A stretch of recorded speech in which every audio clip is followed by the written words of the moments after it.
the good news, I hooked up the old microphone that I have, the one that's kind of jacked up and missing pieces, but it's working.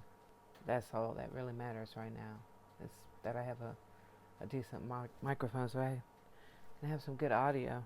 So, man, a lot has happened just in the last 24 hours. I'll say 48 hours. I talked to my brother and I got everything clarified so that I know exactly what to expect, because at first my family was offering all kinds of support and, said they would be there for me, and, if I needed help with anything to let them know. But all that's changed. So, I'm a grown ass woman. I'm going to take care of myself. I've made it this far, and shoot, I've done pretty good considering what I had to start with. So for me, it's just going to be about basically kind of taking an inventory of my life and where I am right now. And then I need to focus my mind on what I need to do. I need to realize that everything is possible. There's so much that I myself can do. That, I didn't used to think that I could do these things. I didn't think that I had the ability to really have any kind of positive change on my life. I always felt like I needed somebody else, or I needed this, that, the other, or if I had this, then I could do, But that's not it. It's all in my mind. Controlling my thoughts, keeping a positive attitude, not getting distracted. I gotta focus. I made a promise to myself once I started this channel that I would post a video every day. That mantra. And let me say, Sonny pounded this into my head. Not literally, obviously. But because he believed in it so much, he talked about this every single day. Day in, day out. His mantra was every day. Every day. You improve yourself by 1% every single day. And he did. He really did. He would devour books. He would study, and he would take tutorials. He would research. There wasn't anything that he couldn't accomplish because he was willing to put in the work. So that's where my mind is right now. I've got to put in some work. If I want to stay here, I have a lot of work I need to do. And I'm going to talk more about that in a minute, because things were pointed out to me yesterday and really opened my eyes a lot. Or maybe I should talk about that now, since my thought is on it right now, because, sometimes I lose my train of thought. If you know, you know.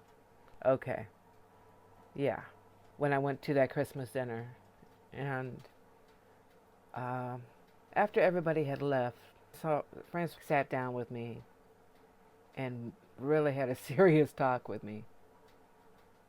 She wanted to know, what are you doing in that house? You're in that house every day. What are you doing in there? I felt like I was talking to my mother. I really did. And if my mother were still here, she would be the same age.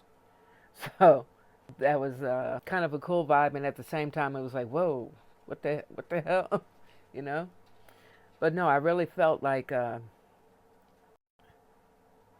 she was really concerned about me and what's going on in my life since Sonny died. And so, I told her basically what I wanted her to know. I don't want everybody knowing my business. So I basically told her that I'm over here working on my art, and that I had projects that I was working on right now. That was one of them. This is the other one. This one I like the most. But, I told her that I'm over here, I'm working on stuff. I'm not just, sitting in here moping around or whatever. Well, some days I'm moping around, but for the most part I'm not. Next thing that she wanted to know is, once she found out that this is what I do, embroidery, shishiko, the DTF, um, basically, folk art, I guess is what you would call it, or crafts. Nothing wrong with the craft word. Once she found out what I was interested in, she told me about a group of women that meet, and this is what they do. She's like, do you want to be a part of that? And I said, well, yeah, I would like to. I said, but the language barrier, it's a problem for me. I don't have the confidence that I need to really speak. I'm at a point now where I understand a lot of French, but communicating is not my strong suit. I have a very strong American accent when I speak French. It's something I have to work on because when I speak, people just get this blank look on their face. They have absolutely no idea what I'm saying. In Paris, it's different because they're used to dealing with Americans and American accents. They are better at understanding. But out here, I mean, even the French is different out here than it is in Paris. Out here, there's these different dialects in all these different parts of the countryside. It's like when you go from South Carolina to Virginia, the dialect is different. That's a problem for me. And it's one that I really need to get under control. I need to get on top of it. And that's just a matter of my mind and focusing, and practicing. So she said, you will come over here once a week and you are going to learn French. She said, you have got to learn it now. I was like, wow, okay. That was pretty direct. Once a week I will be going over there, probably on Saturday. Her sister, Bernadette, also wants to spend some time with me because there's some things I wanted to learn about flowers. And she had this amazing garden, so I want to learn from her.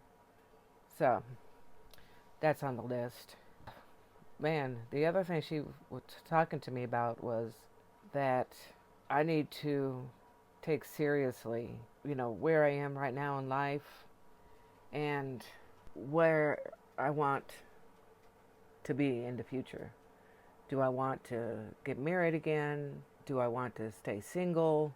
And she said, she's like, there's nothing wrong with being single. I'm paraphrasing her, of course. All this is said with a French accent. And, she's like, my sister is single and she has no children, and I'm single, and Natalie's gone. Her daughter passed away. She's like, if this is the route that you want to go, then there are certain things that you need to have in place so that when you get to be the age that we are, that you're set and you're all taken care of. And you see, that's the kind of talk that my mother would have had with me. If this is what you want to do, if you want to just be single, then these are the things you need to do to make sure that you were prepared for the future, because you don't have any children. You don't have family that you can rely on. You're on your own with them because, just the fact that I have to go and open her house up every weekend. She's got relatives right here in the village, 1 block away. But she's right. If I choose not to find another man or whatever, then I need to prepare. So, there's things I got to do. I've got to save money, and I've got to get control over my finances, my bills, everything. If you want things to be better in life, then you have to work at it. You can't just sit here and think that, everything's going to fall in your lap, because it's not. You got to put in the work, and you got to do it every day. So I'm going to continue on this path of posting a video every single day. And these notifications popping up on my screen. Oh yeah, that's nice. Big thumb right in the screen. Sorry about that. Yeah, first day with the camera. So anyway, yeah, I'm gonna get my mind right, get my thoughts right, get my finances in order, and then I'm gonna take my time and make some important decisions. Do I want to stay here? It's cool that my family wants me to move back to the States. I understand where they're coming from, but they're not going to do anything more for me in the States than they're doing for me here. So whatever I decide to do, it is still my responsibility to take care of myself. And that's it. It's my responsibility. It's not anyone else. I have a lot of thinking to do, a lot of praying to do. And I think I need to get myself another journal. Start journaling again and keeping track of my progress, keep track of my goals, and it's really time to get focused. And I need to get my garden planned for the spring as well, because we're going into January. It's going to be time to start seedlings very soon. So I'm excited about that. Yeah. The other thing that she talked to me about was that apparently there is some interest in me in the town. Like I said, this is a very small town of 500 people. So everybody knows what's going on with everybody because I don't deal with people very often. I keep to myself. The most that people know about me is my garden. They know that I will get up and I'll go out there and I'll spend hours and hours out there. But apparently, my neighbor is interested, and I was just totally oblivious. Absolutely oblivious. And then when she said to me yesterday, she was like, um, Danielle is a very nice man. And I'm like, why is she talking about Danielle? The first thing she said, I almost forgot about this. All right, now, first of all, these ladies can drink. Let me tell you, they can put it down. They can put it down. All right, so we started out the meal with an aperitif, some spiced rum. That was really good. Then she opened a bottle of red. We get to the dessert, and they are pouring champagne at this point. So I have had liquor, red wine, and now I'm drinking champagne. And so I'm sitting there nursing it very carefully. And Bernadette says, "What's wrong? You don't drink?" And I'm like, this woman is asking me if I drink after she's done poured me all this alcohol throughout this entire meal. She's asking me these questions.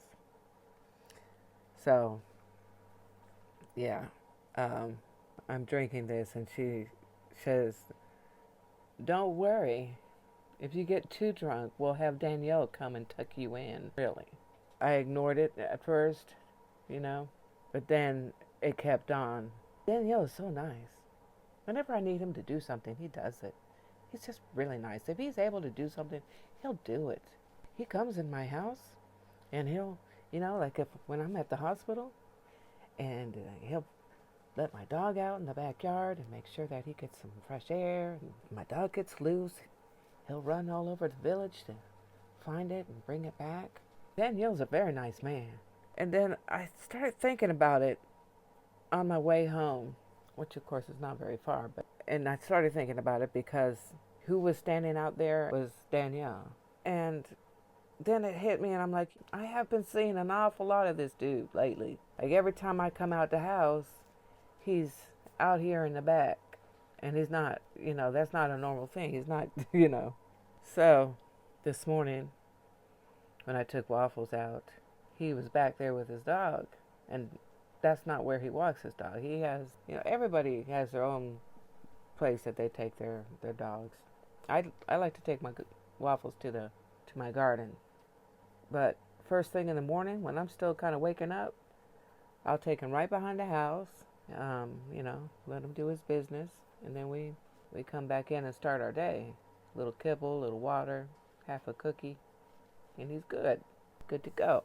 And so this morning I go out there, and instead of taking his dog down the street like he normally does down to the dog park, he's behind the house with his dog. And and then it started clicking about I've been seeing him a lot lately, a lot. And he's been speaking and asking me how I am and smiling all in my face, playing with Waffles. And I was just oblivious, totally oblivious. Let me just clarify that it is a hard no. I don't know if you've heard I don't know how you could not have, but because it's all over the internet about women my age becoming hospice wives. No, I'm not the one. But at least now I'm aware and I know to be careful with any offers of kindness. So yeah, I need to be careful about people who offer to help me with things. If it's not something I can do myself, then I'll find somebody I can hire. I really appreciated the things that she said yesterday. Really opened my eyes because I was just over here in my own little world, in my own little personal pity party. Obviously, it's good to take the time that you need to grieve and to deal with issues and pain and things like that. It's important to do that. I understand that. But it's also not a time for me to have that as my sole focus. It's a time for me to really learn about myself, like a rebirth. Learn more about the things that I like and then the things I enjoy doing, the things that I want to do, the things I need to do. So, got a lot on my plate, and I am going to turn over a new leaf. I'm not going to allow myself to be consumed with grief because I don't think that it is beneficial. I know it's a process, and today I'm feeling pretty good, and next week I might hit a low, and it's going to happen, and I understand that. But on the good days I have, I'm going to make the most of them, and on the bad days, I'm going to take the time I need to heal, and on those days, I'm still going to post a video. Because right now, I have over 500 videos of just my garden. Alright, that's it. I will see you all again tomorrow. And if the weather's permitting, I think maybe we'll go on out to the garden tomorrow. Bye.